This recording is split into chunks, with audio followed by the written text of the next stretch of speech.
Buenos días, hoy debemos ver cómo restablecer la localización y privacidad en iPad Pro 11 de 2025.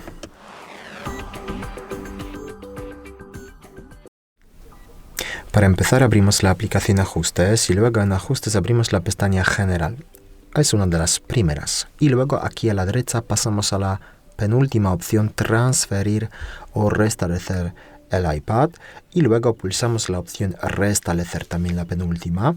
Y de la lista de aquí seleccionamos la opción, también la penúltima, restablecer localización y privacidad, esta opción.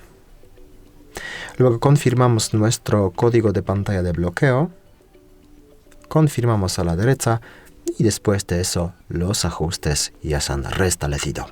Muchas gracias por ver el vídeo, dime tu comentario abajo, suscríbete al canal. Hasta luego.